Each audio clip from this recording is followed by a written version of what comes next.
Morning. It's Tuesday, April 26th. And the more I live in this country and the more I read about the things that are going on, I recognize the fact that our democracy is an ever-changing set of laws.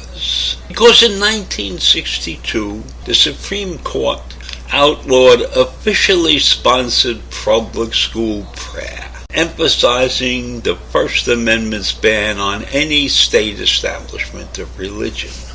But more recently, the court has moved away from concerns about establishing or endorsing religion, and they have emphasized the First Amendment's guaranteed right of the free exercise of religion.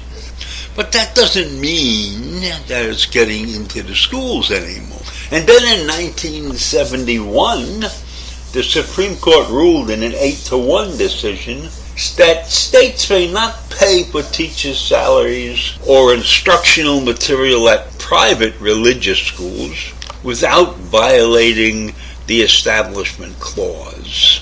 But in 2018, the court sought to equalize funding for religious and non-religious private schools, but without overturning the 1971 case.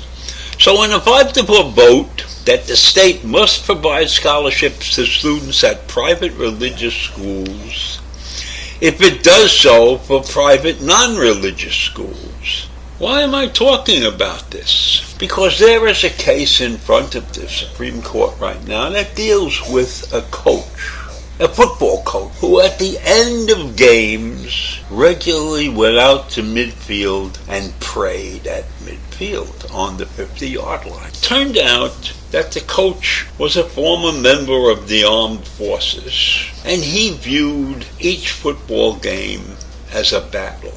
And most of his students joined in. And this was a ritual that he continued to do after every game. And he was the high school coach in Bremerton, Washington.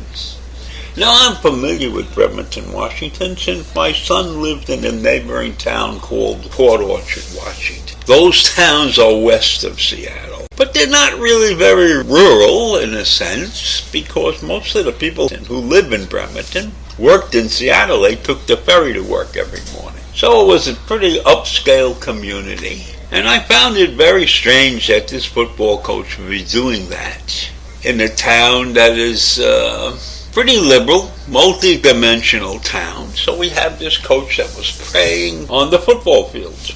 And the coach had been doing this for many years, and for some reason the local school district wasn't paying attention. But when a rival coach made a comment that he approved of what the Bremerton High School coach was doing, the school district took notice and decided he should stop the praying at midfield. So the coach stopped his locker room prayers, and at one game he left the field without praying, and then when the crowds had gone, he went back to pray at midfield. But being the ex-Marine that he was, he didn't like doing it that way. Claimed he fought and defended the Constitution, and the thought of leaving the field of battle where the guys had just played and having to go hide my faith because it was uncomfortable for somebody, that's just not America. That's what he said during an interview.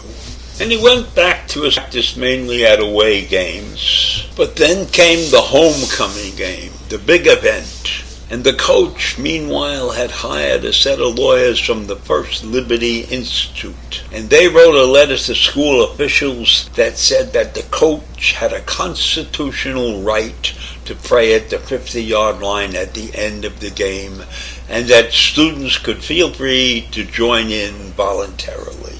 And when the big game came around, they had a sellout crowd, a huge sellout crowd.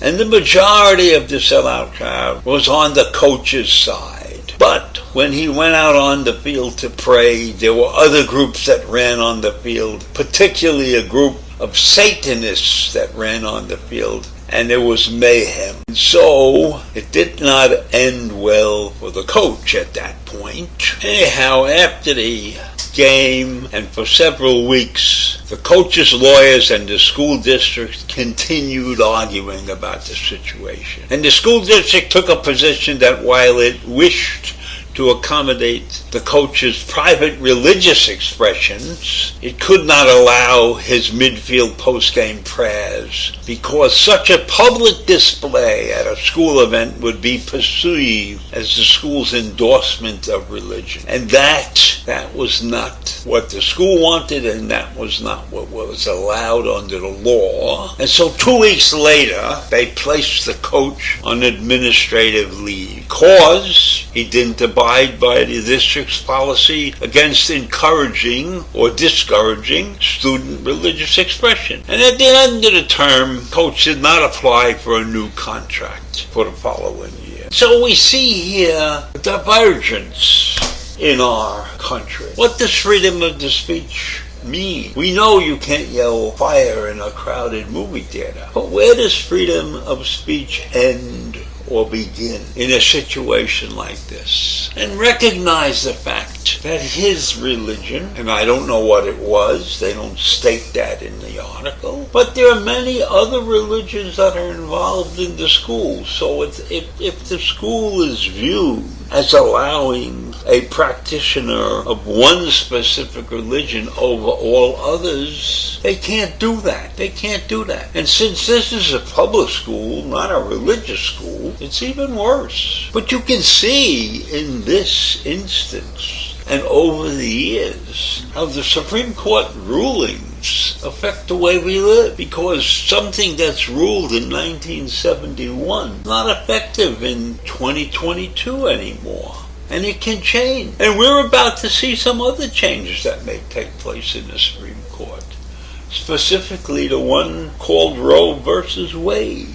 So while this country is very liberal in some areas, it's very right-wing in others. And I guess the balance of power shifts by generation to generation. So, what are we to do about this situation? I guess nothing really. Just hope for the best. Hope we get the best and most qualified people to handle these particular jobs, and hope that we can continue and reconstruct our democracy the way it was meant to be. Although when we started out with our democracy, we had things like slavery, and we had things like no women voting and stuff like that. So we've overcome a lot in 250 years, but I don't know, we seem to be slipping backwards. That's my story for today, and I'll see you in the morning. Bye.